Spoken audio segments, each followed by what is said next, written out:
So ayan guys, for today's video, i-open lang natin ang ating TikTok account or yung ating TikTok app. And then pumunta lang guys tayo sa pinakang profile ng ating TikTok.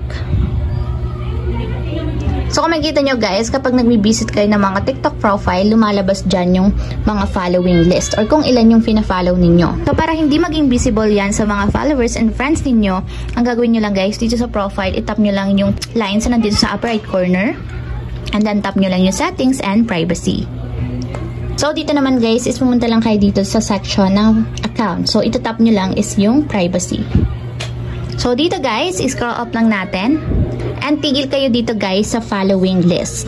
So tatap nyo lang yung following list.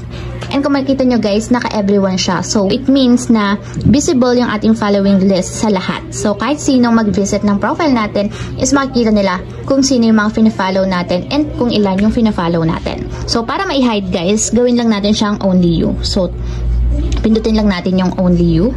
So, ayan, pag nakaganyan na guys, ibig sabihin naka-private na siya. And tayo lang makakakita ng mga following list natin and kung ilan na ba yung naka-follow natin.